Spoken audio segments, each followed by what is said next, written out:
Ils sont des dizaines de soudeurs, chaudronniers et autres mécaniciens à s'activer sur la construction de ce patrouilleur pour la défense belge. Un navire intégralement réalisé sur le site de Boulogne, amené à contrôler les 70 km de côte en Belgique.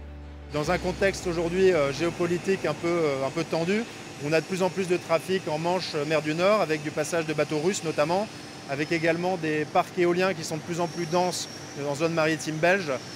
La marine a décidé de se doter d'un troisième patrouilleur et donc on a reçu la commande en fin d'année dernière de la ministre de la Défense belge pour ce patrouilleur.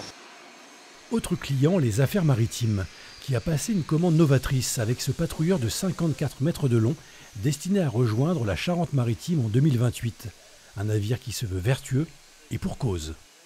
La particularité de ce bateau, c'est qu'il embarque une voile pour pouvoir justement aider la propulsion. Donc on est sur une voile assistance vélique et donc c'est novateur, c'est innovant. Et aujourd'hui ce sera le premier bateau Socarénam équipé d'une voile de ce type-là. On a repris finalement la route d'un patrouilleur existant d'un navire des Affaires maritimes. On a simulé la même route de ce nouveau bateau avec la voile et aujourd'hui on estime qu'on va pouvoir utiliser la voile 90% du temps d'utilisation du navire et économiser de l'ordre de 15% de carburant. Cette nouvelle génération de patrouilleurs, plus performants et écologiques, nécessite une main-d'œuvre qualifiée. La politique de la Socarénam est donc d'être en capacité de former des jeunes et de les garder. Nous, en interne, on forme beaucoup d'apprentis. Il nous faut 4 à 6 ans pour sortir un bon apprenti.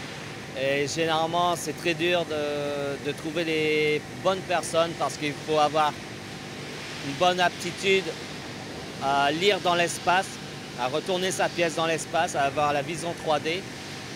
Aussi, il faut être bon en maths parce que c'est beaucoup de géométrie.